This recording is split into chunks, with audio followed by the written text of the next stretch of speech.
Hello everyone. Open heart, open mind. Again, a warm welcome to the Sattva channel, which is the official online platform of the Sattva project. Myself, Samiksha Mishra.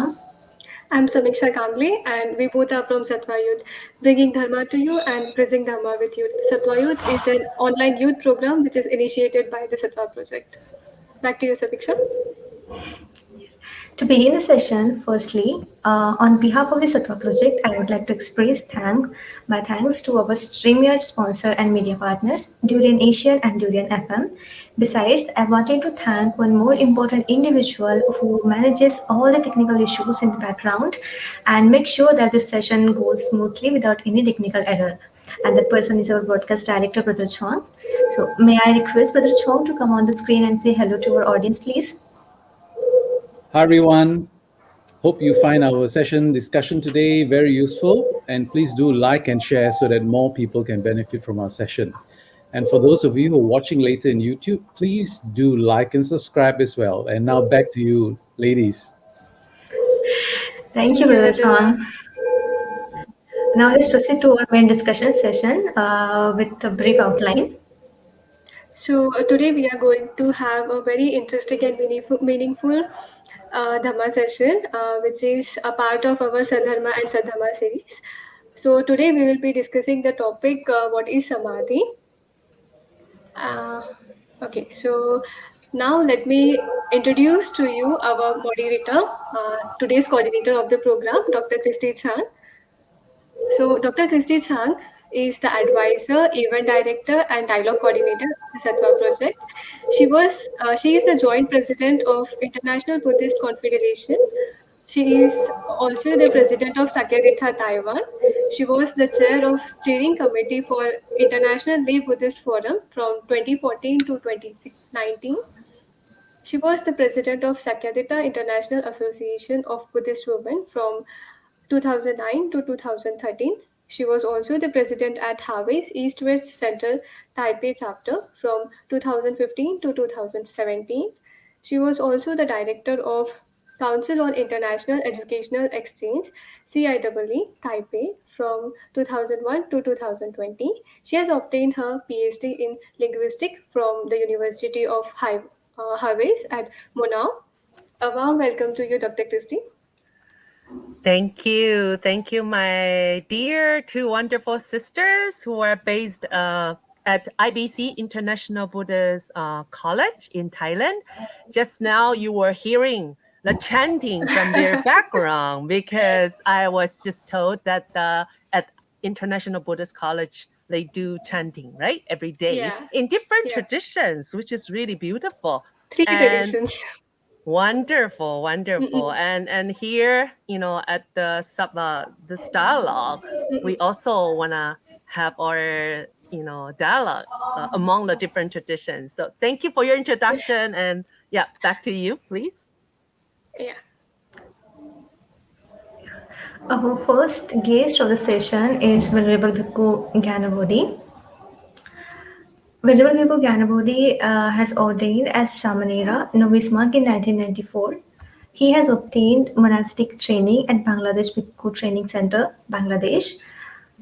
Bhante has obtained his higher ordination Upasampada in 2002.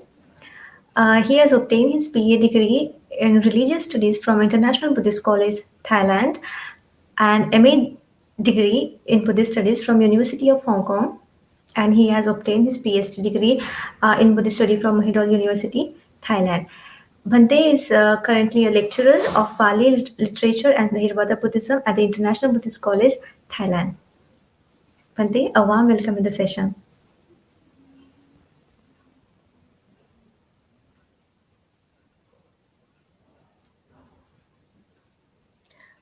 Brother Song, may we have the profile of next speaker? Hello. Yeah. Okay. So now let me introduce to you our second speaker, Myong Sunim.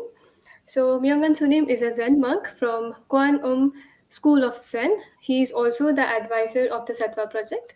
Myong Sunim, usually called as Sunim, was born to a Chinese family in Malaysia. In 1959, he received his education in the UK. culminating with an MBA and worked in finance.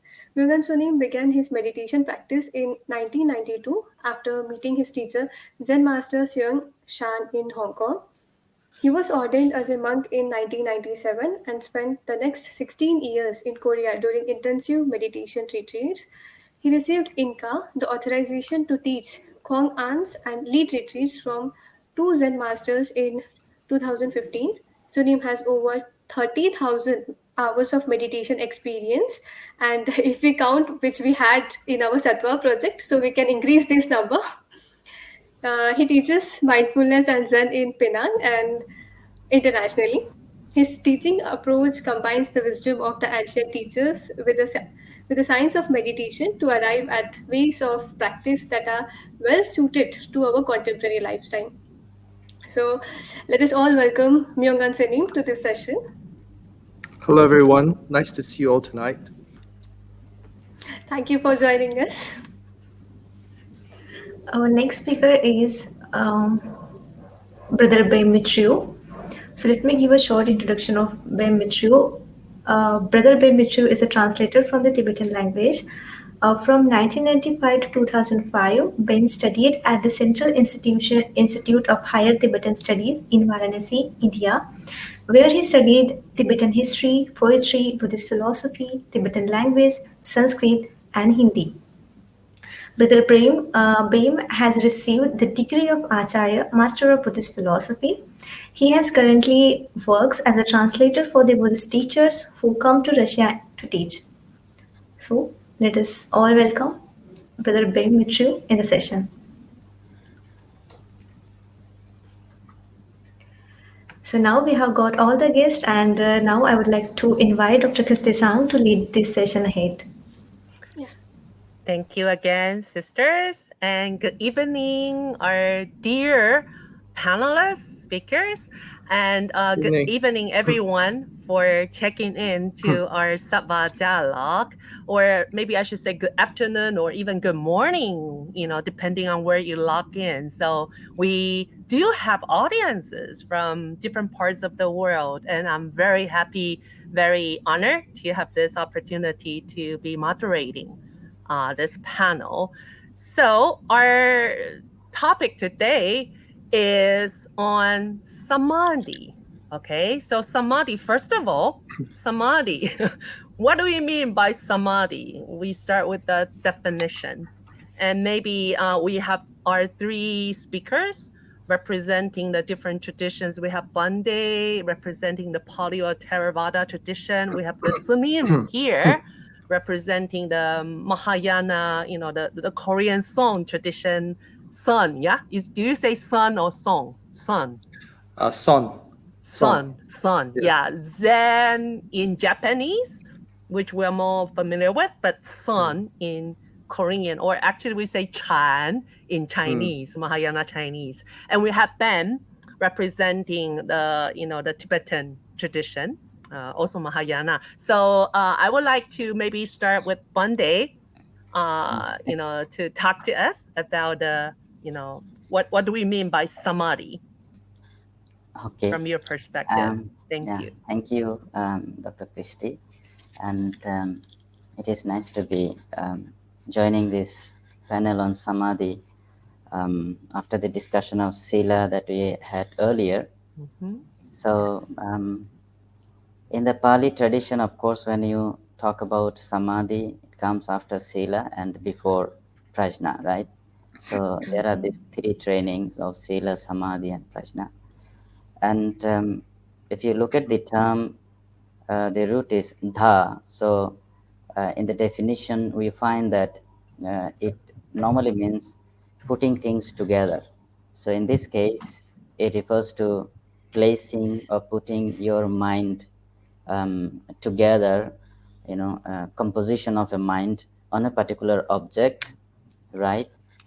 So when we talk about Samadhi, I'd say that we should understand that this is Samma Samadhi, right? Because if you just talk about Samadhi in terms of just concentration, then it has a different meaning.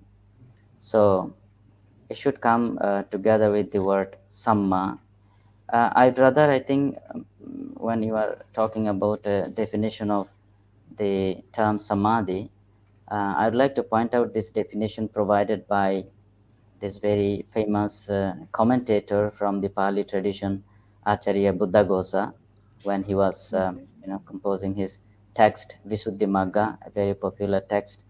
So you have these three sections. He organized all the teachings, collecting from the canons, putting together in one particular place. So that is Visuddhimagga.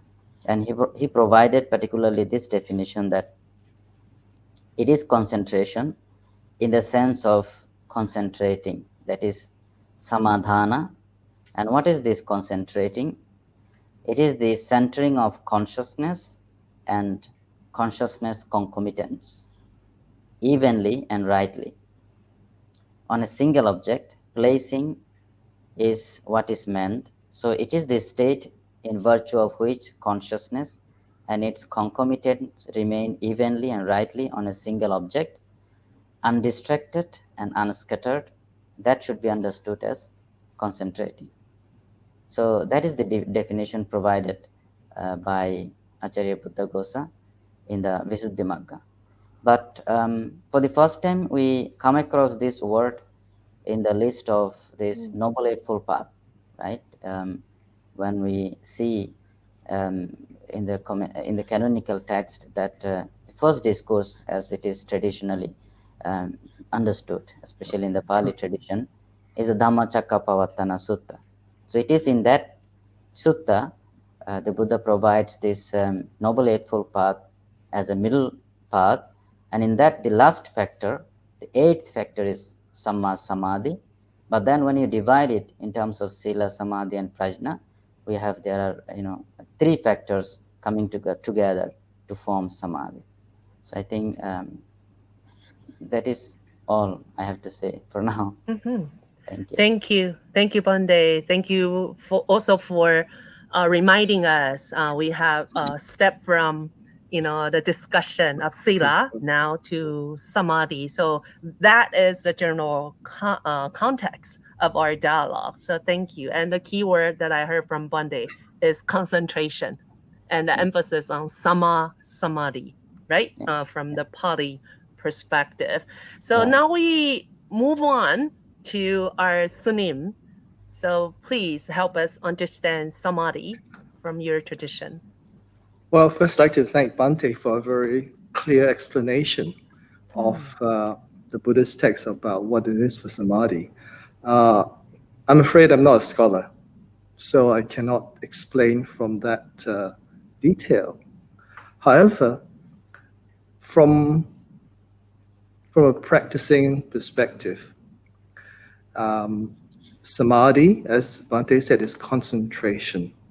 So you can also think of it as one mind. So we always have different mental states when we are practicing, or even in normal everyday life. We may be very clear, we may be very confused, or we may have a very focused, concentrated mind on what we're doing.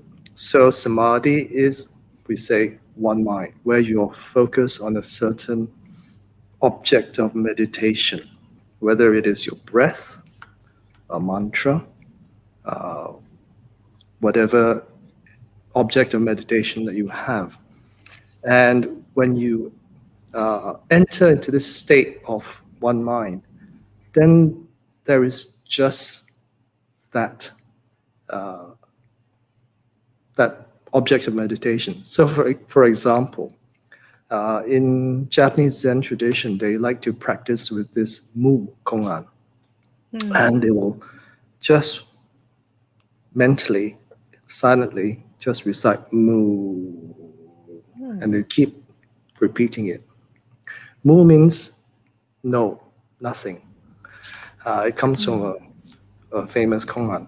So they'll just mu. So if you really concentrate on this mu, then if you enter into samadhi, then there's nothing else. There's no high, low. There is no up, down. There's no good, bad, no sky, no color. It's only mu. Okay. And that is we say that is samadhi, that's concentration. So it is very possible for anyone, even if you have a lot of thinking, to practice samadhi and you cut off all your thinking. So any kind of thoughts will be cut off by this practice.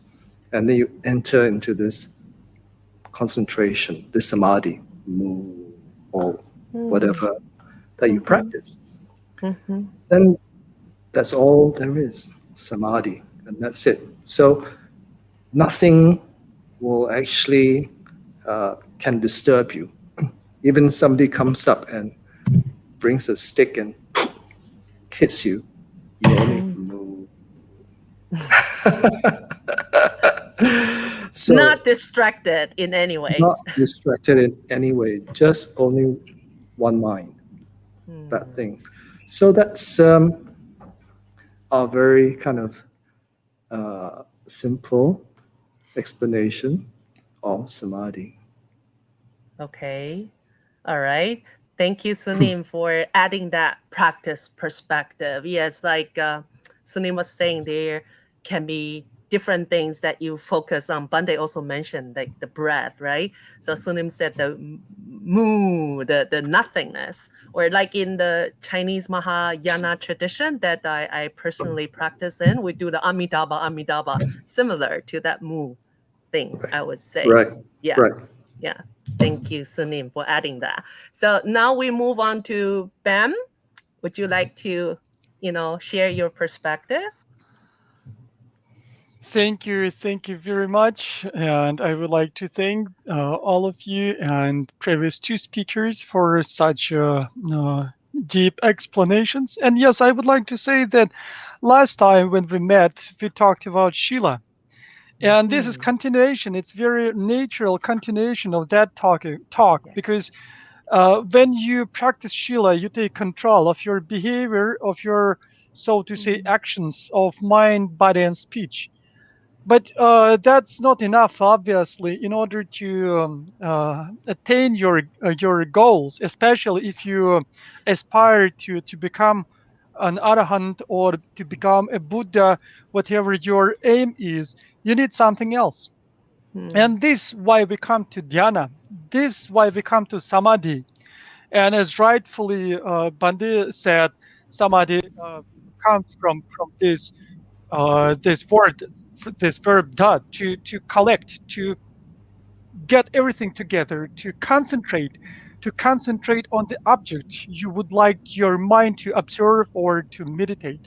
And usually in the Indian tradition, we say that there are two goals that we are striving after using samadhi. And one of them is mundane and one is supramundane. So even if you want to achieve something in this worldly life, you need this mind power, you need this power of concentration, power, ability to retain knowledge.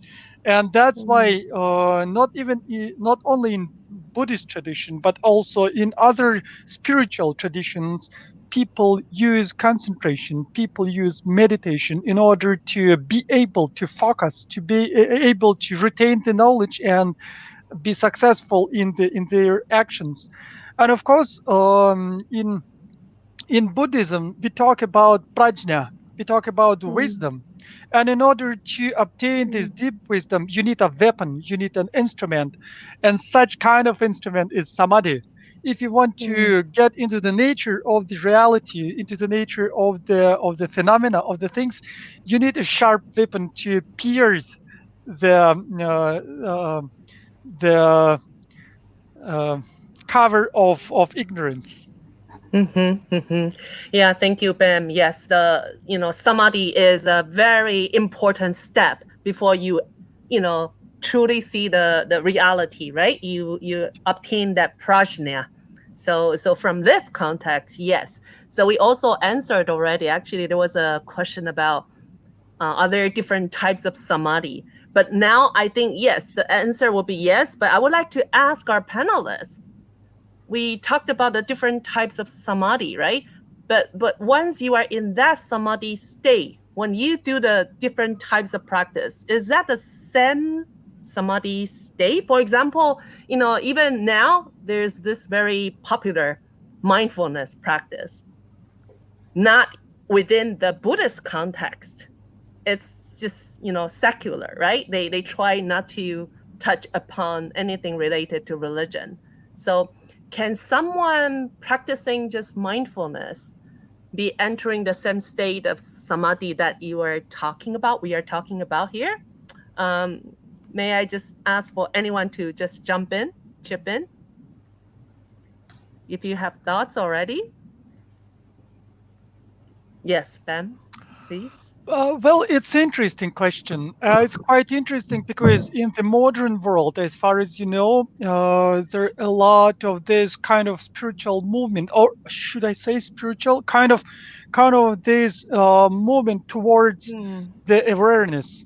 People do meditate, but they are not connected to any religious institution Yeah. or any religion's teachings.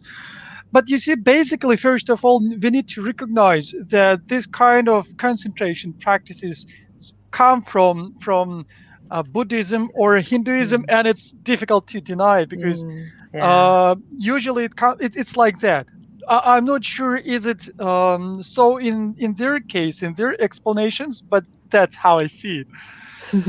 And of course, I think that any person who can tame his or her mind, I think that this person will be able to achieve a deep level of concentration, of course. But this person must be persistent and follow a set of rules. Be diligent. Otherwise, it's not possible. It's not if you do not Mm, meditate every mm, day, there is no way you can get anywhere. mm, But it seems to me that they are after different aims or goals, because in Buddhism we are striving to find an instrument and we are striving to get rid of the kleshas. We are striving to get rid of the defilements that are covering our mind, and eventually would like to obtain liberation. And it seems to me mm, that people who are doing this kind of awareness, they are not following this path, they are not up to this goal, they have something else in their in their mm, minds. different purposes, maybe, huh? Yes, probably. Yeah, yeah. How about Monday or Sunim? You have anything to add? What do you Um, think of mindfulness? Yes, I think Monday. I say a few words in Yes, line with please. Mr. Yeah, Bam. yeah. Earlier, he mentioned about mundane and supramundane concentration, Mm, right? So, I think this is a very clear classification that is provided in Buddhist text. You have different other classifications. As I mentioned earlier, if you just focus on this word concentration, you may put your mind together on mm, a unwholesome object, right? But in the mm, Buddhist context, it is particularly referring to how you cultivate your mind, as Bem mhm, mentioned. You sharpen your weapon so that you get to the goal, and that is wisdom or vimutti finally. And of course, it has to be based on sila. So if we are really talking about this particular type of samadhi, then of course you have to follow a particular path to proceed mm, towards the goal. But when we talk about this mundane and supramundane two types of samadhi also, for example, you would find again in text it says that when you talk about mundane concentration, it is functioning within these three realms of kama loka, rupa loka, and arupa mm, loka. Whereas when you talk about supramundane concentration, that unification of mind or that particular concentration is dealing with your noble paths. That is, in Pali tradition, we talk about this Sotapatti Magga, Sakatagami, Anagami, and Arahant. So these four paths and four fruitions, right? So that is mm, clearly a different level of concentration that you need. But again, When we talk about this mundane type of concentration, even in this mundane type of concentration, you have different layers. As far as until you develop jhanas, there are four mundane jhanas, right? Four rupa jhanas, right? And then you have four arupa jhanas. So in fact, the samadhi, samma samadhi is defined with these four jhanas. But again, it is not a requirement if you are really progressing towards the goal. So there are instances that there are people who have attained these jhanas. In fact, when the Buddha was doing his practices, there are other ascetics who have been attaining these jhanas, but they were not enlightened yet. So jhanas could help, but jhanas can also function as a kind of impediments to proceed, because one would then be attached to these jhanas and all these supernatural powers and so on. So development of concentration to that level can be functioning as a kind of hinder as well. But as Dr. Christie has mentioned, that now there is this discussion of practicing mindfulness.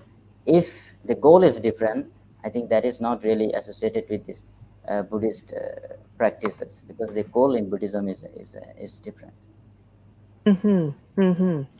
So immediately following Pandey's, explanation, there's this question. So mundane, or non-religious concentration then will not lead to enlightenment. Are we saying that?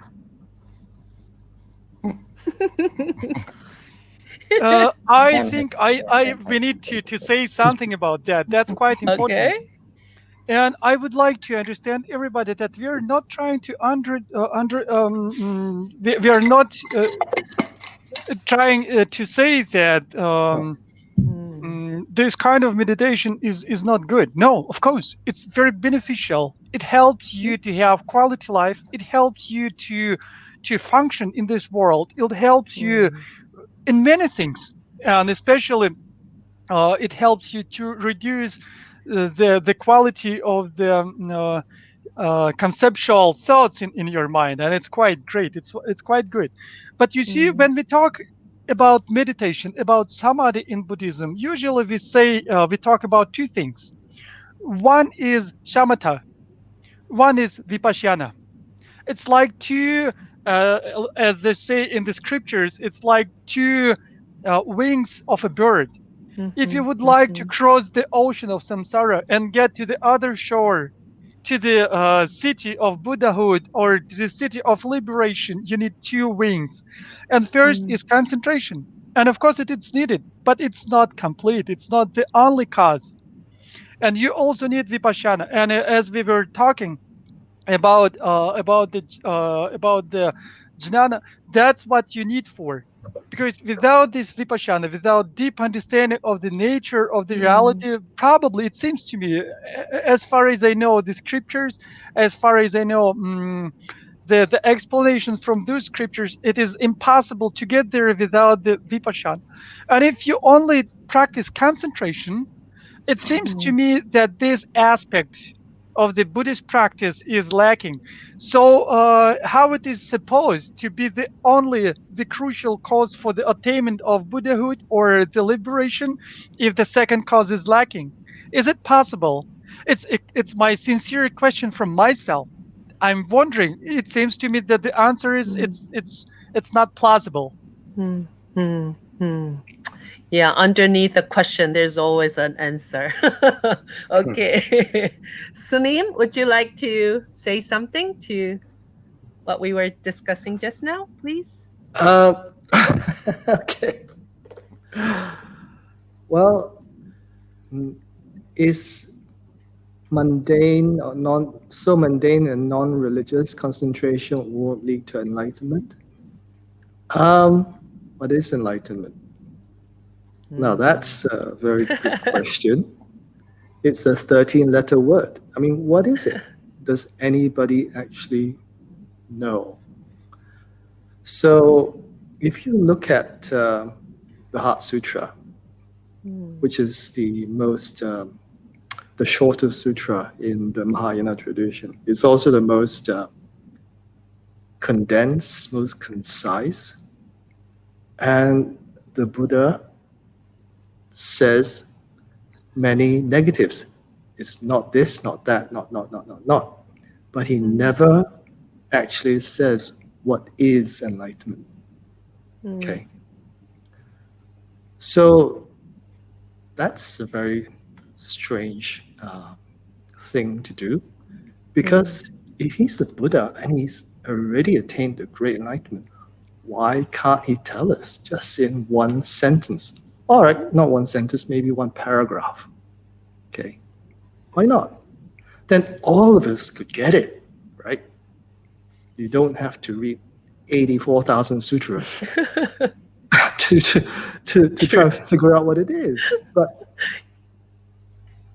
the point is he can't, because it's an experience. It's not something you can put into explanation and then just say, okay, this is what it is. You got it. You know, there are so many great practitioners around the world, many very, very highly skilled in meditation, also very, very smart, very, very, very clever. So we should have been able to understand what enlightenment is, right?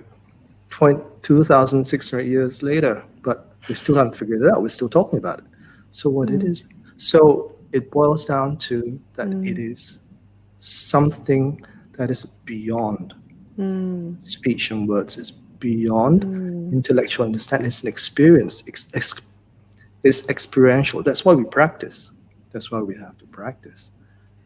You can't get to it without practice. You can't just basically talk about it. Maybe you can. I don't know. I'm not saying you can't. Maybe you can, because we don't know, right? But maybe you can get to it. So you can't say you can or you cannot. But all you can say is that if you don't try and practice, you will never find out. You know, so yeah, it's very possible if you practice mindfulness very well. One day you get something and you realize, that's it.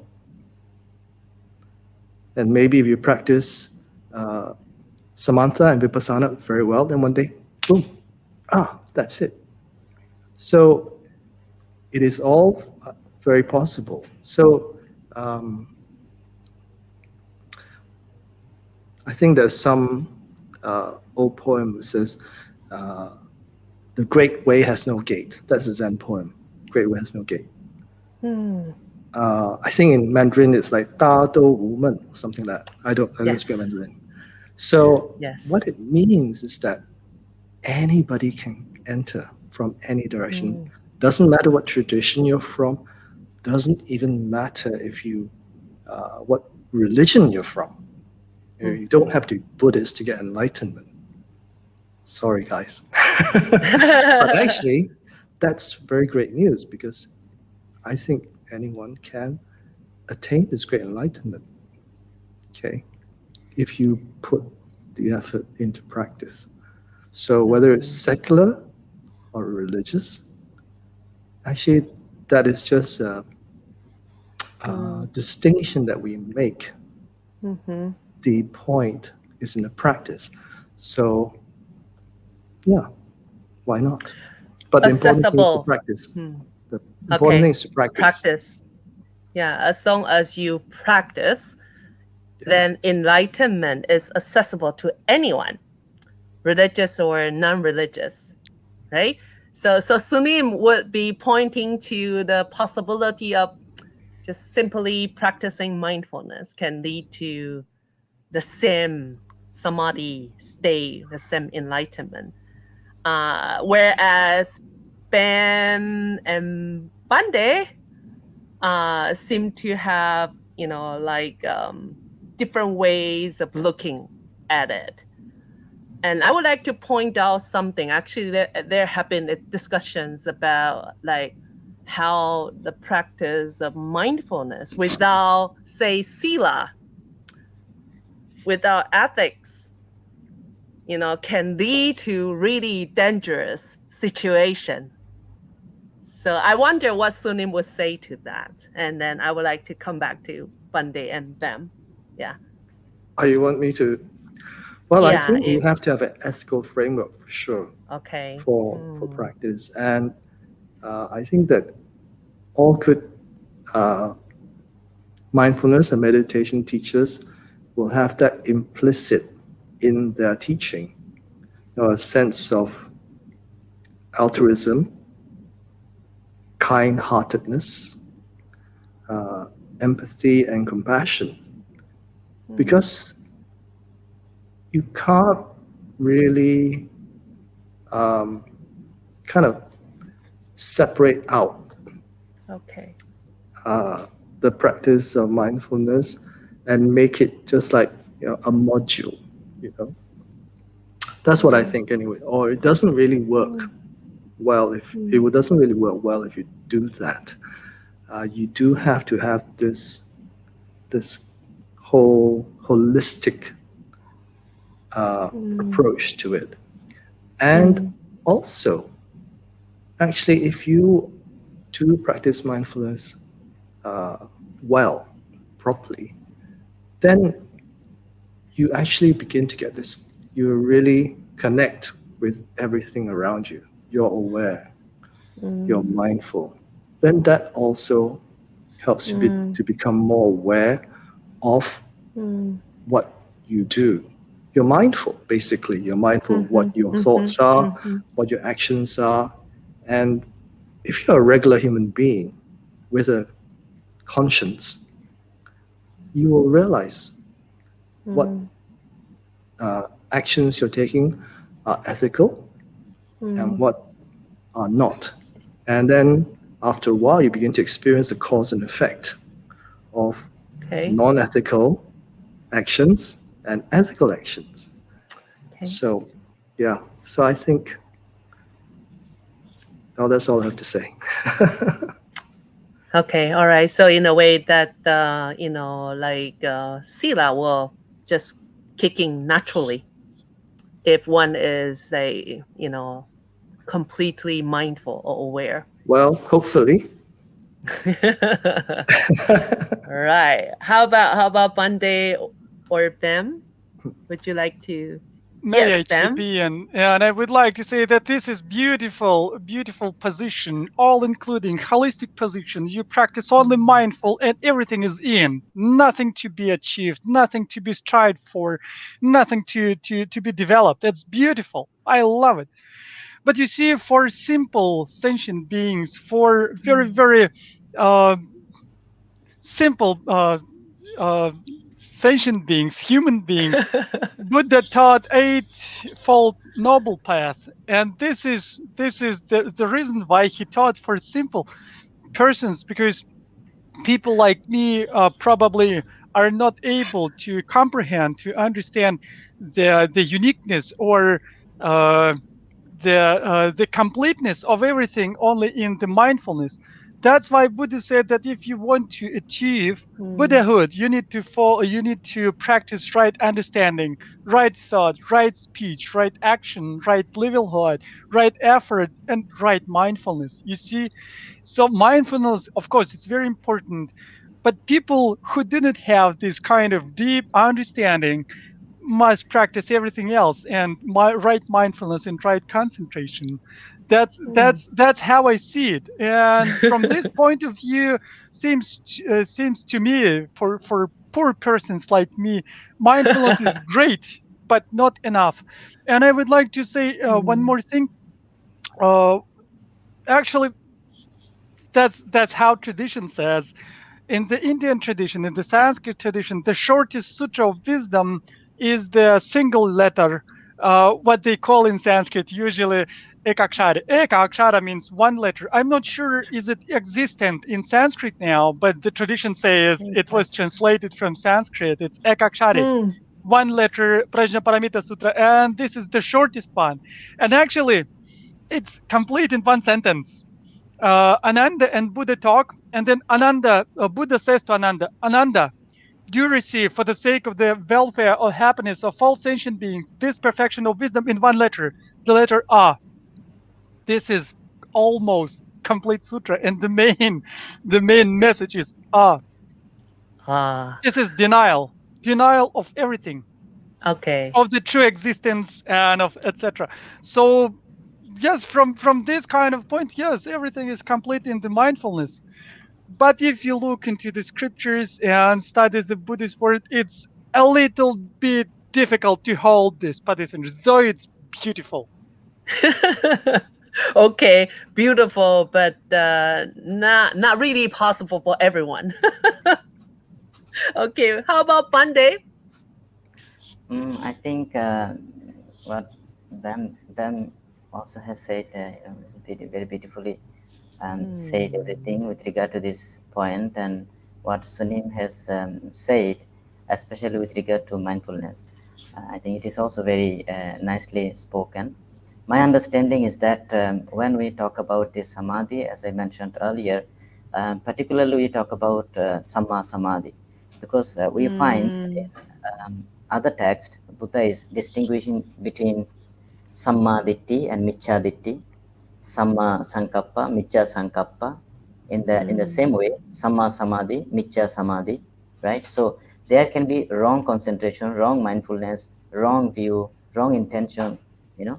But if as long as people are practicing samma sati, right mindfulness, and samma samadhi, I think as both the speakers saying that this mindfulness or this concentration factor will ultimately lead you to some kind of achievement. But then again, when we talk about this particular type of achievement, be it enlightenment or whatever, as Sunim also said, what is enlightenment anyway? Can you really explain it, or logically can you understand it, right?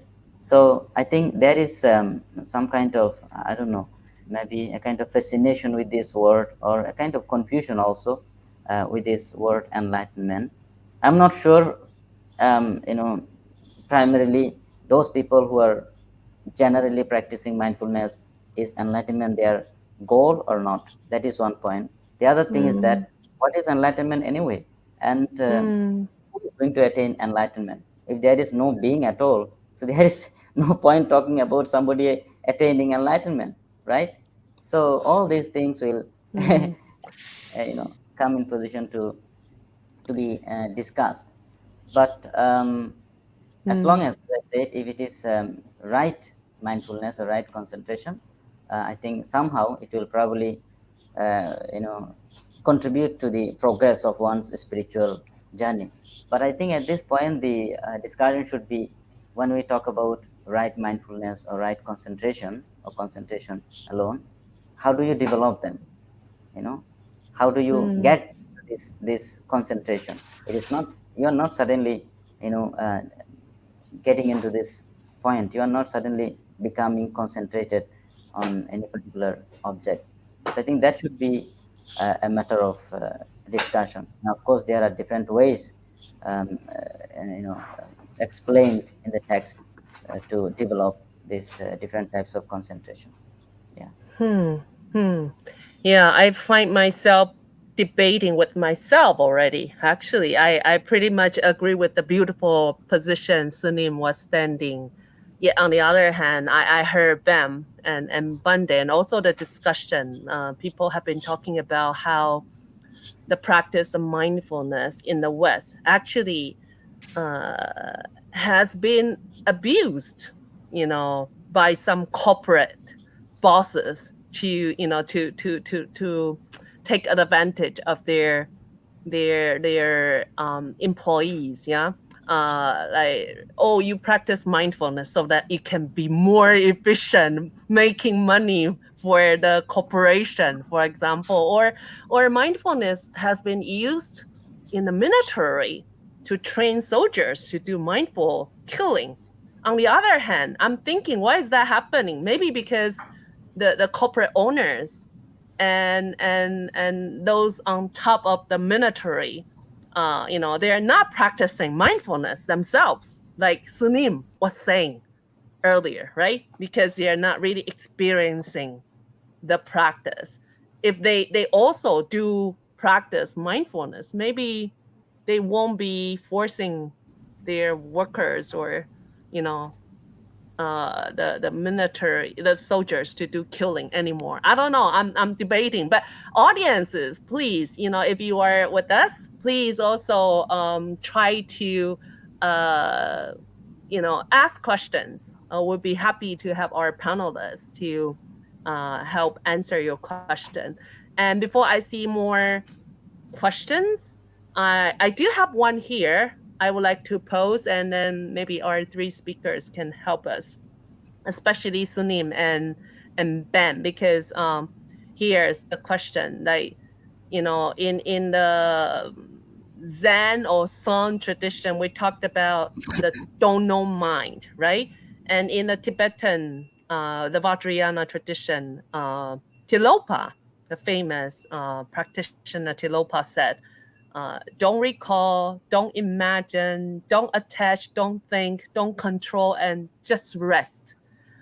So the question goes, are they talking about the same thing, what Tilopa said, and the don't know mind in the the Zen, the Sun tradition? So we can have Ben and Sunim comment on that, and maybe also Bande could also help us understand further. So who would like to go first, Ben or Sunim? Okay, Ben. Oh, thank you for this opportunity. And now it's very interesting because the words that were pronounced by you, this is one of the teachings of Mahamudra of Telopa. Usually Okay. they call it, they name it as 6 nails of Tilopa.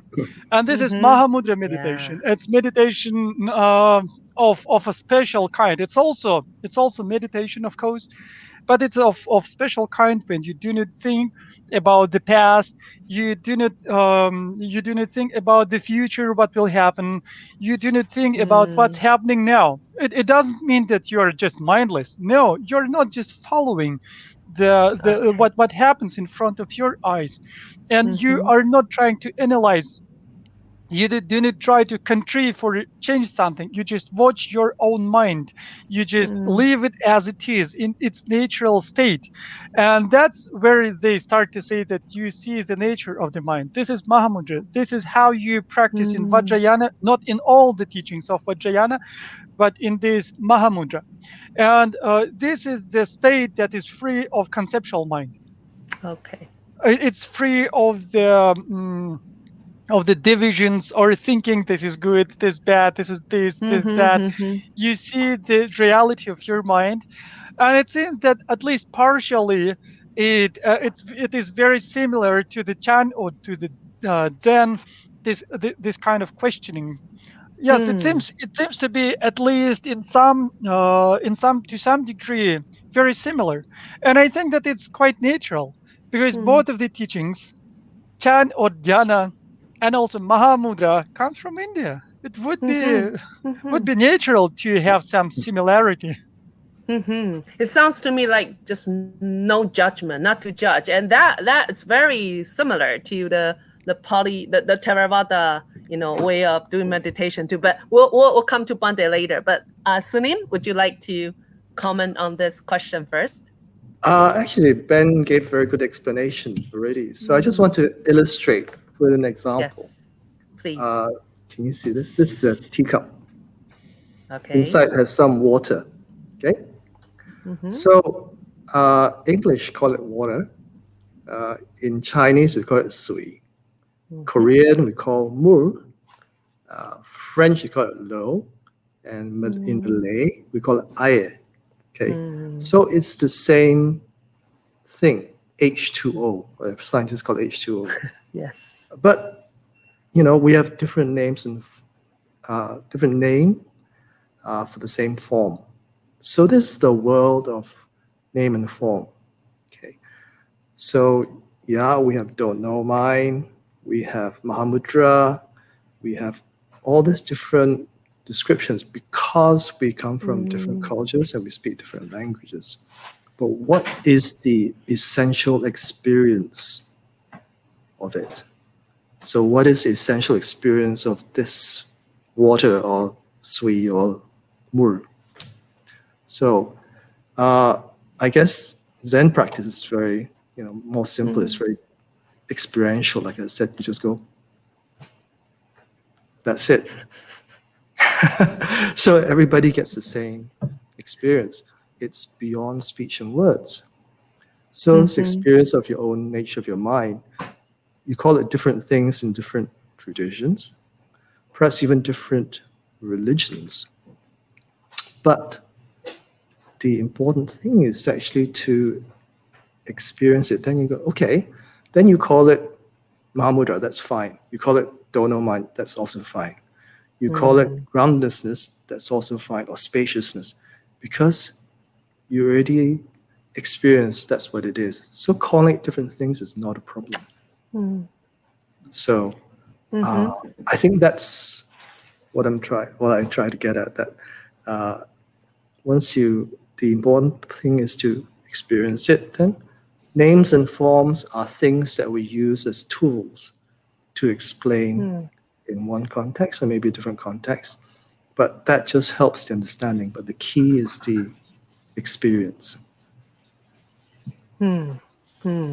So that is what don't know mind actually tries to point to. You can call it don't know mind if you want, but it's we actually don't have that's just putting it like calling this water instead of calling it mu or sui. That's all. I see. That's a very good example. Thank you, Sunim. Yeah, the don't know mind thing actually comes from Sheriff.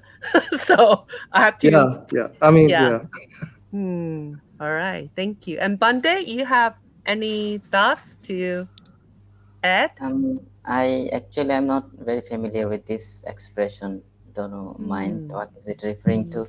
Is it referring to a kind of enlightenment experience, or is it how people achieve this, and what is the nature of this? I do not have really any understanding of this particular expression, but what I see in the Pali tradition mentioning is that there is a systematic path to progress. If you look at certain suttas, for example, there is this particular sutta where the Buddha himself is explaining how he actually did his meditation practice and progressed, and then how he achieved his peace of mind through concentration and so on. And finally he was saying that when he realized this truth, a kind of unremitting energy came out of his body and mind. His mind became so tranquil, untroubled, concentrated and unified.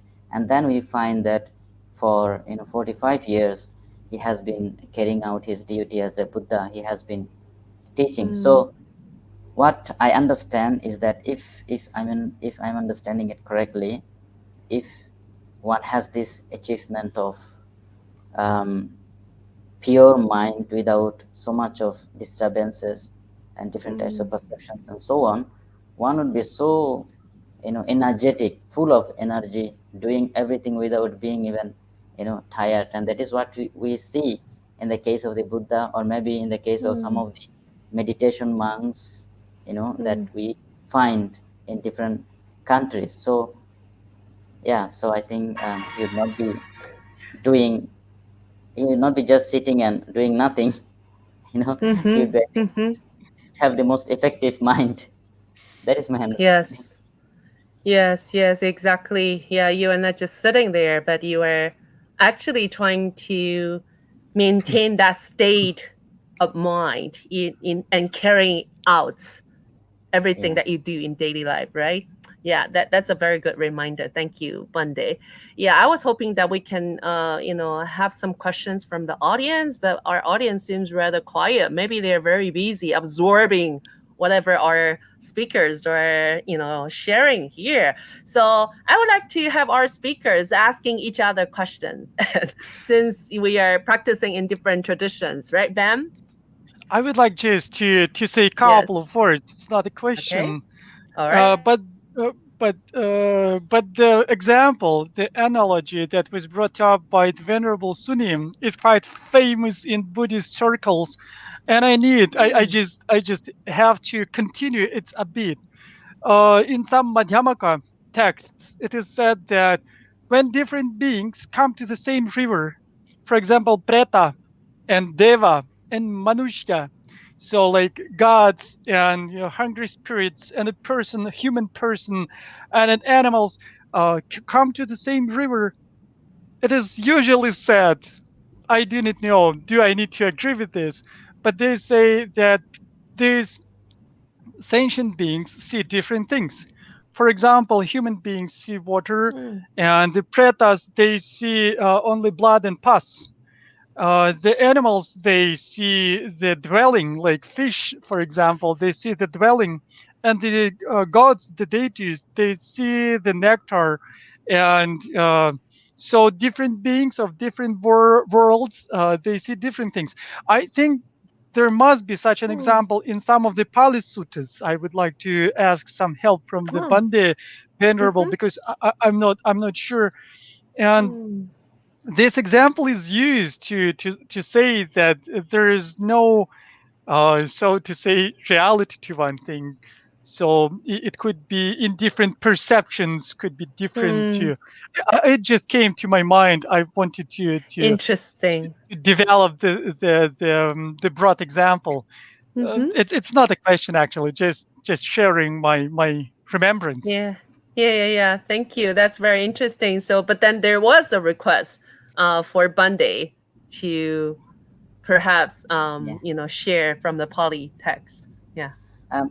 Actually, immediately I do not remember of such an example, but of course, this understanding of different layers of individual having different mindset and seeing things differently is there in all Buddhist tradition. I think in all Buddhist text, beings of different categories perceiving things differently.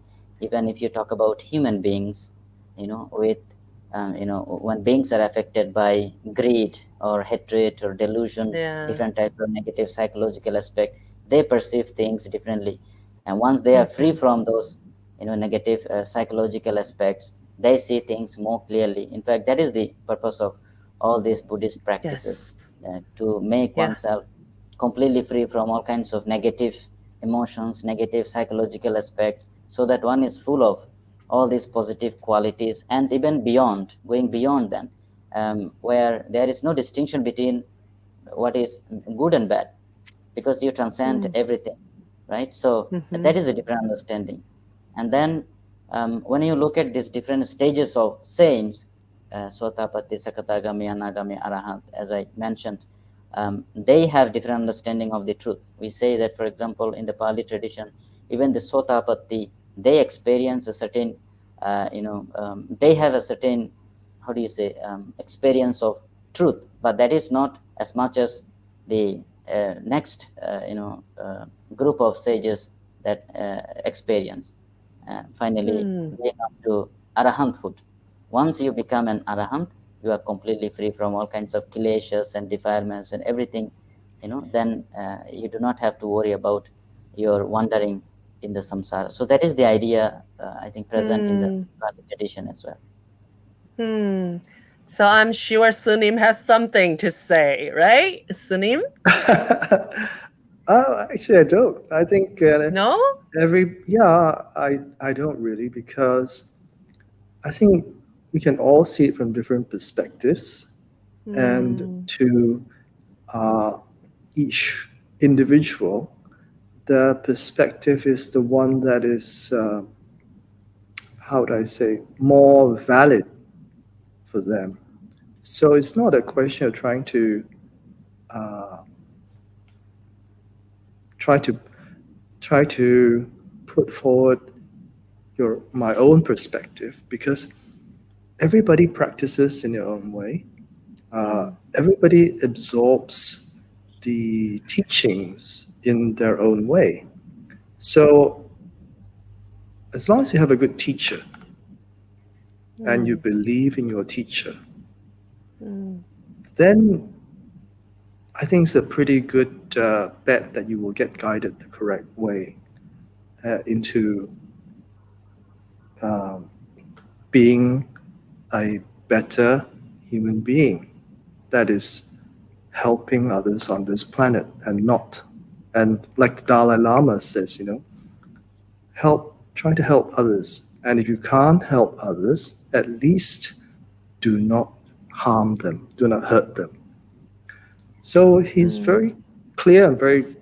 I love the Dalai Lama's teachings. He's very clear on altruism, having a warm heart, empathy and compassion. He really very, very much emphasizes these things.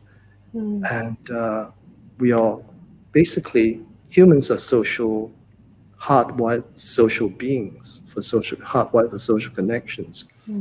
So we better learn to help each other rather than to compete against each other, because that's the only way that we will survive as a species. So I think everybody has their own way of interpreting things, and that's fine, as long as we are trying to help.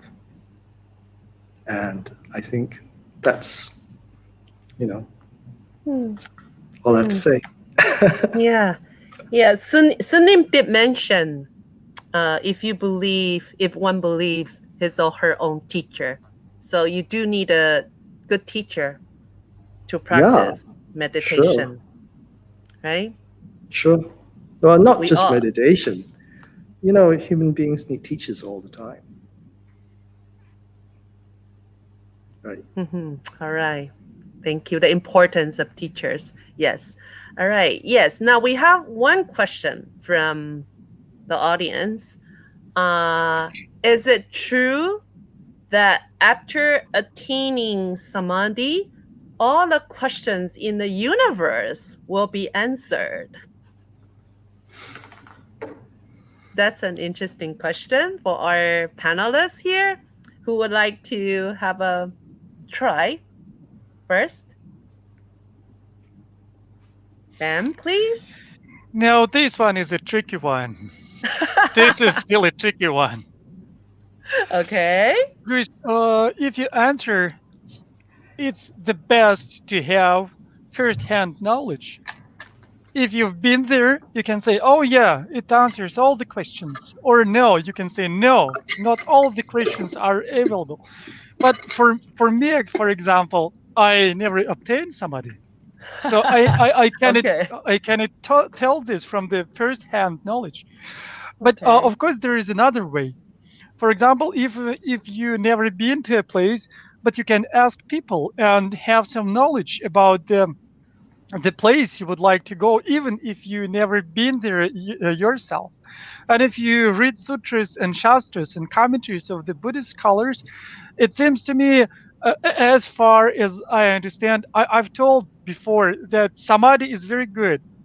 But besides Samadhi, you need knowledge, you need this wisdom, you need this jnana. Because only concentration, as from my point of view, will not give all the answers to all the questions.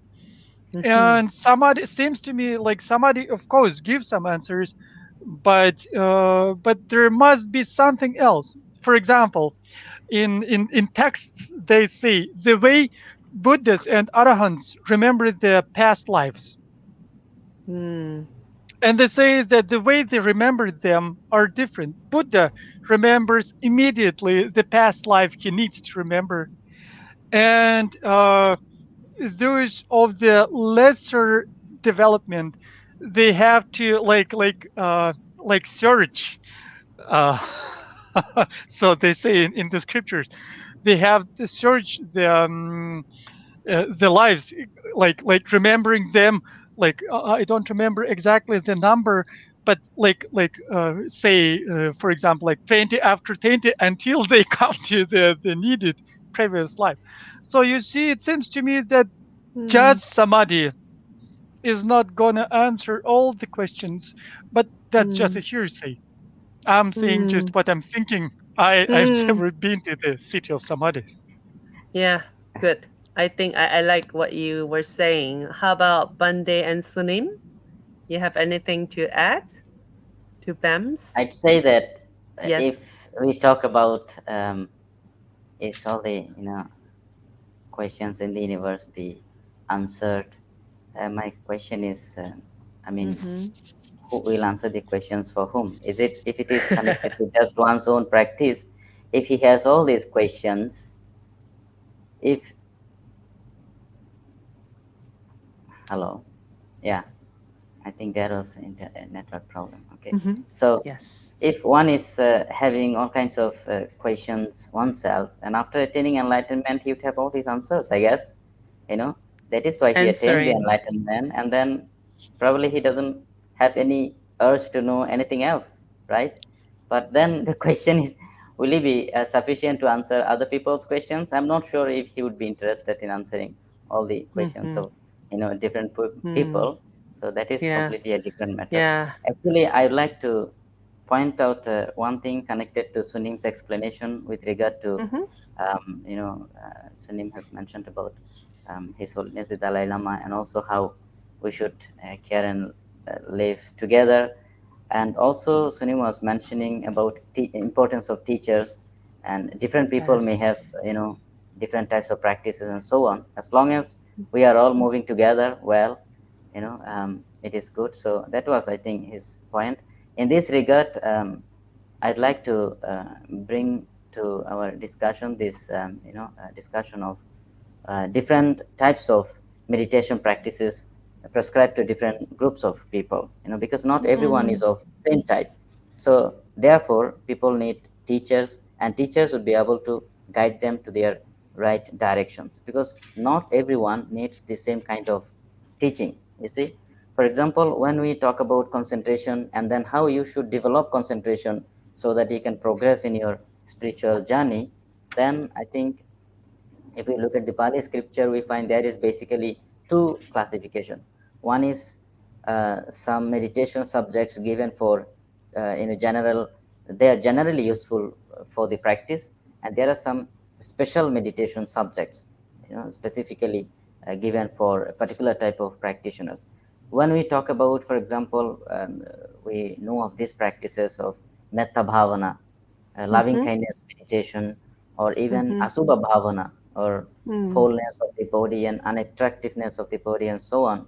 And then there is this marananusati bhavana, reflecting on the death, right? So all these practices are, in a way, general practice for everyone, you know. So everyone Mm. can practice this loving kindness and asubha bhavana or marananusati bhavana to have a clear perspective about life and everything. But then, Mm-hmm. if one wants to progress in jhana, or wants to progress towards achieving wisdom or vimutti, then, for example, you would find the explanation of 40 types of meditation subjects in Visuddhimagga. You just take one, switch it to you, and just stick to that until you develop fuller concentration and you make progress in your journey. Then again, in the Visuddhimagga itself, you would find beings are classified into different groups. Beings who have, more lust, beings who have more anger, beings who are more deluded, beings who have, enormous faith to the teaching or teacher, beings who are, thinking in nature, who has been thinking all the time, and beings who reflect on different things. So six groups of people, are mentioned in this Visuddhimagga, and accordingly, meditation objects are given. So coming back to Sunim's point, yes, teacher is very, very Mm. important, skilled teacher. Yes. And of course, if one is not satisfied with a particular teacher's explanation, I think he has all the other options to go to other teachers. Yes. Thank you, Bande. Yes, exactly. Different methods and different Yeah. teachers for everyone. And such is the beauty and the richness of the Buddha's teachings, right? All the treasures. Thank you. And Sunim, would you like to add something? Um, all right. Is it true that after attaining samadhi, all the questions in the universe will be answered? That's a very good question. So there's a very simple answer for that. First, you attain samadhi, then you will find out for yourself. That's all. So if you really want to know, you've got to attain samadhi. You know, you can't rely on third-party information. You have to rely on yourself. So that's all. So practice well, and then you experience it. Then suddenly you realize it's true or it's not true. But whether it's true or not true, you will know for yourself. 100%. Yes. Good answer. Thank you, Sunim. All right. I think we can move on to our second question here. The second question goes, how can we utilize the power of Samadhi plus Sila and Prajna, COVID, the application of what we have been talking about? Anyone? It seems to me that our audience is very asking, is very interested in this difficult situation, because of course it worries many people. And for example, even among my friends and among my people I know, a lot of people died recently. In 2 years, there were so many deaths. I'm horrified, because people are experiencing a lot of troubles. And of course, it would be useless if Shila and Prajna and Samadhi couldn't be used in your life. Why do you need them if you cannot use them? And of course, we could use our mindfulness, and we could use our Shila discipline in order to avoid the causes of the illness, to be on the safe side, to practice mindfulness when you're in society, so that not to get the disease, and if you do have it, not to help it to spread among the people.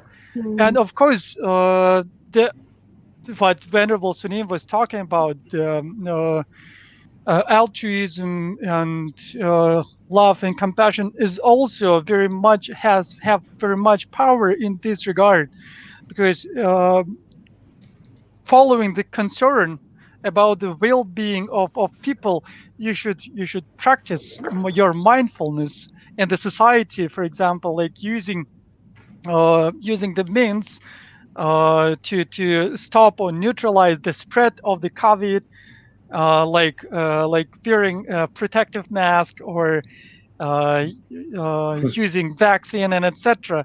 I do think that probably in this regard, in this way, you could use the Shila and Samadhi. And for understanding, of course, the causes and fruits or results of the COVID, of course, you need to use your prajna. So probably, yeah, from this point of view, from this angle, yes, I think these practices are applicable and useful even for our daily life. Yeah, and I think also the audience who's asking this question started that question with the how. Yeah, so can Sunim or Pandey add to that respective? Okay, so how can we utilize the power of samadhi and sila and prajna to overcome the threat of COVID? Like Ben said, Yes. wear a mask, All right. keep a distance, get an injection, get a vaccination. That is samadhi, sila, and prajna in action. And that not only protects you, but protects other people in your community. Thank you. Wonderful. From Ben to Sunim and now Pandey. Anything to add, Pante? I think it is the same actually. I mean, how can we Yeah. utilize the power of Sila, Samadhi, and Panya? So, if we look at the Buddhist explanation of Sila, Samadhi, and Panya, what we find, what Ben and Sunim has been saying, that what Sila tells us is that you, you know, um, participate in actions that is beneficial to yourself and others. So, in this case, you take care of yourself as much as possible in whatever way possible, and you try to take care of other beings so that other beings are also safe. So that could be a standpoint from the Sila perspective. And Samadhi, of course, if you are mentally stable, if you are enough concentrated, you can carry out your action well, I guess, and probably you would not be disturbed so much by this, even though everyone in the world is now facing this difficult challenge. And of course, you have to have this wisdom to decide, right? Because there are people who have been, neglecting the situation and then making the situation worse. So one needs to have sufficient amount of knowledge and wisdom also to carry out the action. So of course, if we really understand this power of Sila, Samadhi, and Panya, if we believe in them, and if we can act accordingly, I think probably we would be successful in overcoming this, hopefully. Yeah. Thank you, Pande. The audience, said that I would like to ask you any personal advice you would like to offer for overcoming difficulties in the cultivation of samadhi.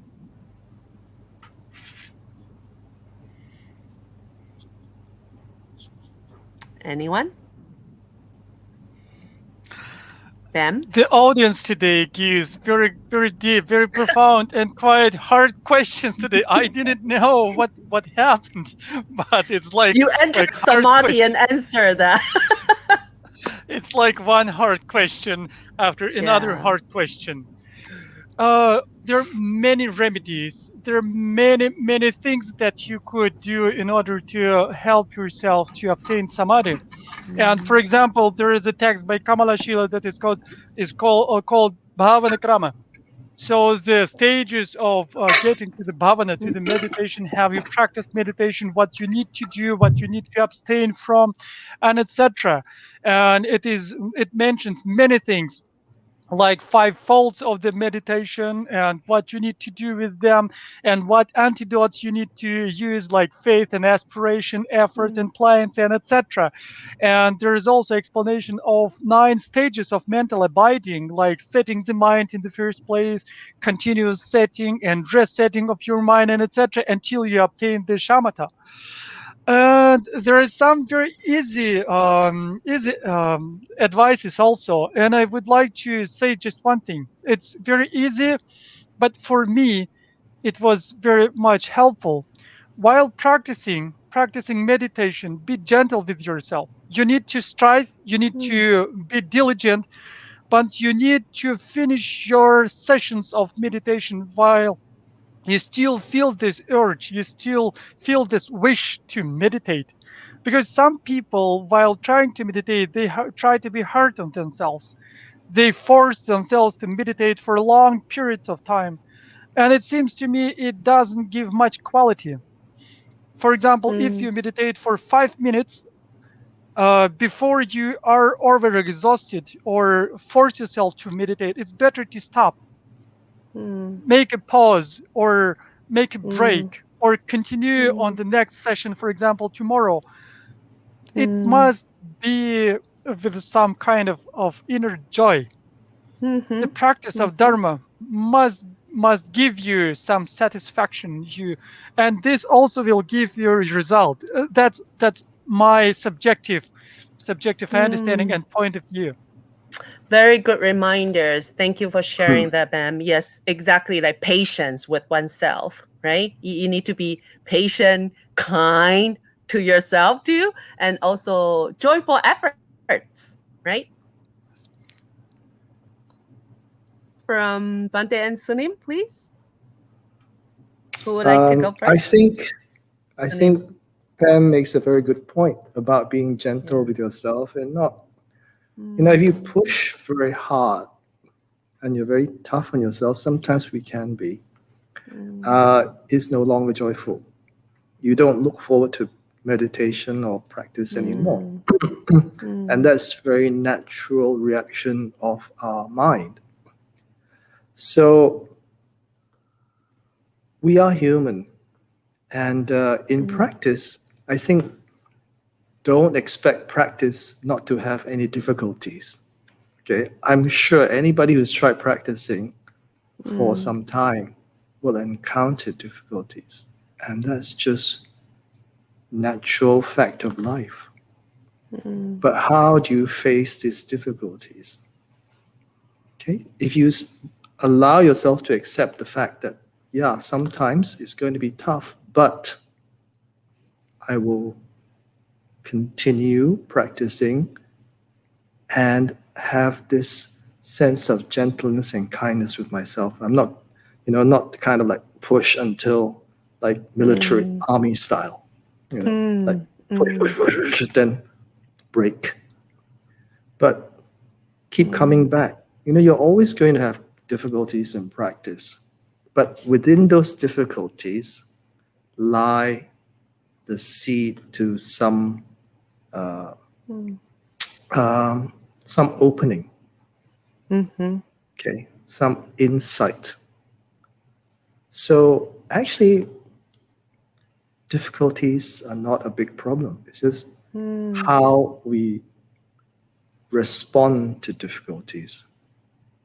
So if you respond to it in a way that is accepting, that is open, and is curious, then that can become part of your practice. It's, then you will go through, because difficulties are not there forever. We think, oh, I can't do this.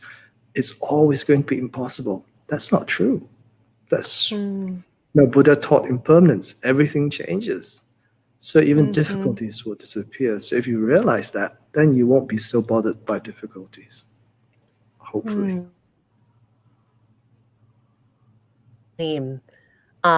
Gentle determination, right? And also to be totally open, embrace difficulties.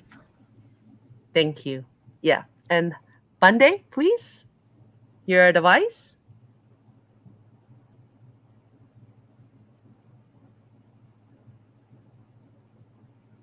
Bande, you are muted.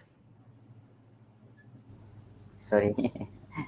I'm saying that what Mr. Bam has said and what Sunim has said, I think is very true. In the case of practice, one would definitely experience difficulties, but then again, how one is dealing with these difficulties is the matter of practice. And as Ben has pointed out, just give yourself a break, continue later. I think this idea is also is there, but then again, there is this idea that is present that says that, for example, there are 4 postures mentioned with regard to meditation. So sitting, standing, lying, and walking. So it says that when you are carrying out your practice on any of the posture, if you are dealing with a certain type of kileshas or defilements or anything in your mind, carry on the practice on that same posture until you overcome that. Probably it is, referring to the people on a higher stages of practice. But generally speaking, yes, if one is not able to carry out one's practice with all kinds of difficulties, one has to take a break and not being repulsive about these difficulties, rather being, open to these difficulties, open to the possibilities. Yeah. Stay open and don't overdo it, basically. Yeah. I think we have all these very wonderful advices from our 3 wonderful speakers and practitioners, and how time flies. It's almost 1.5 hours we have been discussing about Samadhi. So I just invite each of you to use a sentence or two to just wrap up this session. Yeah. So who would like to go first? Maybe Bam again? Are you ready to wrap up? I'm sorry. No, Okay. I think it's Uh, wonderful. yes, of course. I would like to thank everybody. It was very, very interesting, very knowledgeable, and remarkably practical. Because what Venerable Sunim and what Venerable Bhikkhu Gyanabodhi said is not only knowledgeable but very practical things that we could Yes. use in our everyday practice. And I would like express my heartfelt thank you Mm. to both of the speakers.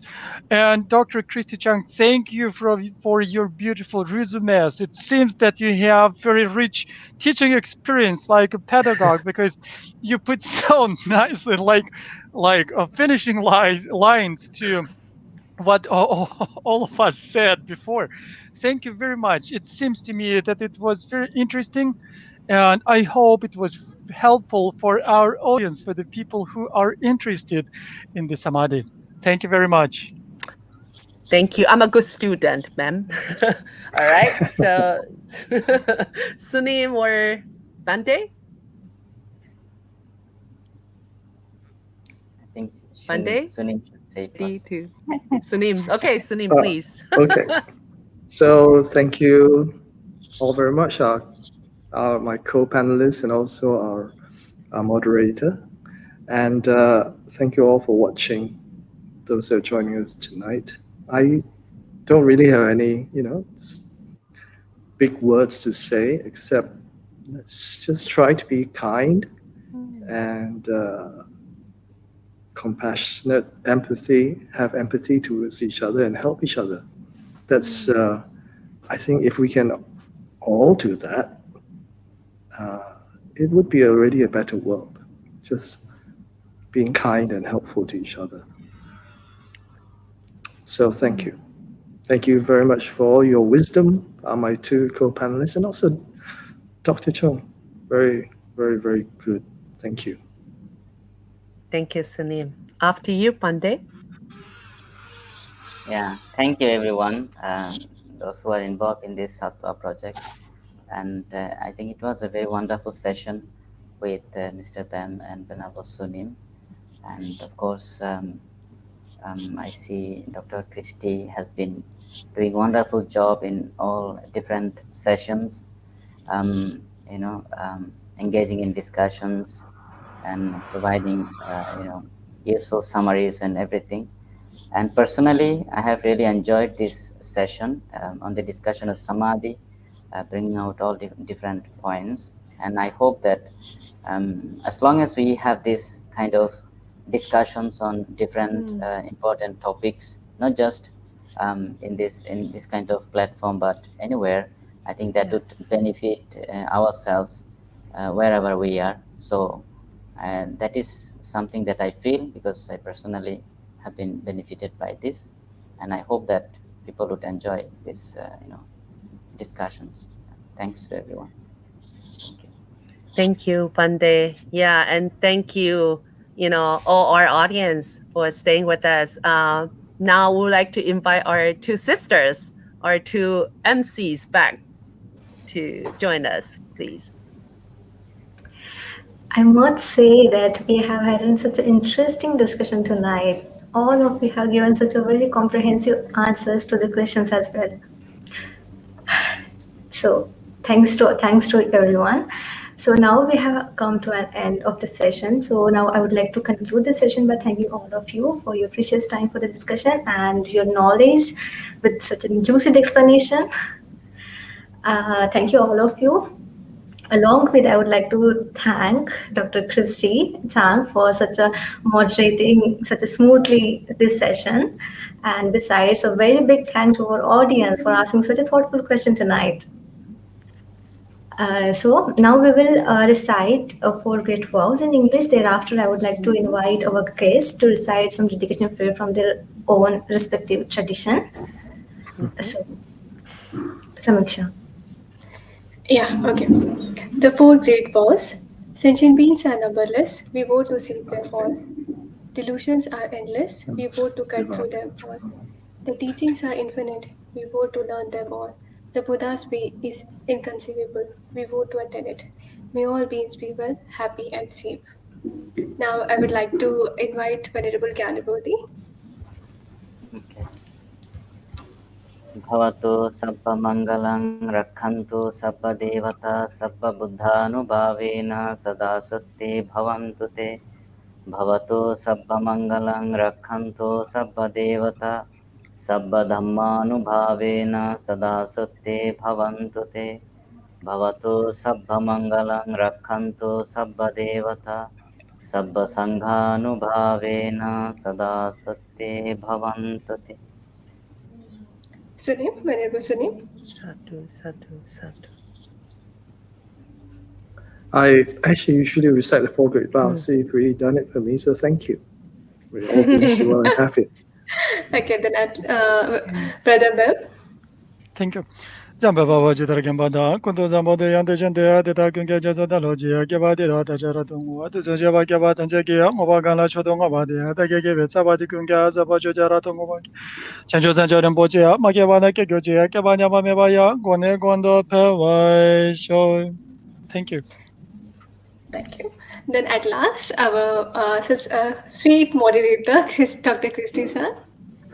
Okay, again, I will chant the, the mantra of the Heart Sutra. So it's the Gade Gade, Palagade, Palasamgade, Bodhisvaha, in the melodious way, okay? So, Gade Gade Paragade Parasamgade Bodhisoha